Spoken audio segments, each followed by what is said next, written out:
Guys কি movement দেখতে পাচ্ছেন গাইস, ও ভাই সব কি মুভমেন্ট দেখাচ্ছে ভাই, মাথায় নষ্ট গুলো মারি গেছে কা আই যাচ্ছে কাস্টম চলে জীবনে রোকে বে গুলওয়াল রোকে বে গুলওয়াল আই এম রোকে বে কামিং তো আমাদের এই হচ্ছে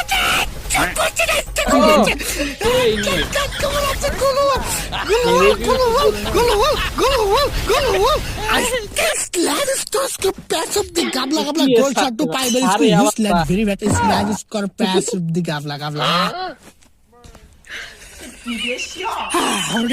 তো গাইস দেখতে পাচ্ছেন 3 রাউন্ডে চলে আসি পড়ে আছি। তো আমি মনে করলাম কি একটা হেডশট দিছি, ওইটা তো দেখতে পারলেন। তো ইয়েস কেস আপনারা যদি এইভাবে খেলতে চান তাহলে আমার কাছে টিপস এন্ড ট্রিক্স এর ভিডিও দেখতে পারেন বা আমাকে বলতে পারেন, আমি টিপস এন্ড ট্রিক্স ভিডিও নিয়ে তো গাইস সেই একটা মুভমেন্ট গুলওয়াল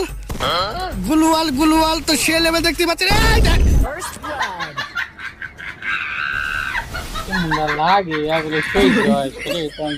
তো গাইস দেখতে পাচ্ছি এই রাউন্ডে খবর আছে মনে গেলে 4 রাউন্ড এসে পড়ে আছি। তো আপনাদের টিপস আমি আপনাদের একটা টিপস এন্ড ট্রিক্স দিই। আপনারা যদি কাস্টমে খেললে যদি মানে টাকা উপার্জন করতে চান, টাকা মানে ম্যাচ ভুয়া করে দিতে চান, তাহলে আমার টিপস এন্ড ট্রিক্স ইউজ করতে পারেন। যেমন আপনার যদি মানে আপনি যদি ভালো প্লেয়ার হতে চান তাহলে আপনাদের একটা টিপস এন্ড ট্রিক্স দিই। যেমন গুলওয়াল হাতে নিয়ে দৌড়াবেন, তাহলে আপনার মানে কি একটা মানে একুরেন্সি গুলওয়ালের মানে বৃদ্ধি পাবে। মানে যেমন যখন আপনি মুভমেন্ট স্পিডটা করবেন, যেমন এইভাবে গুলওয়ালটা ফালাইলেন, তোর মানে সেই লেভেলে একটা মানে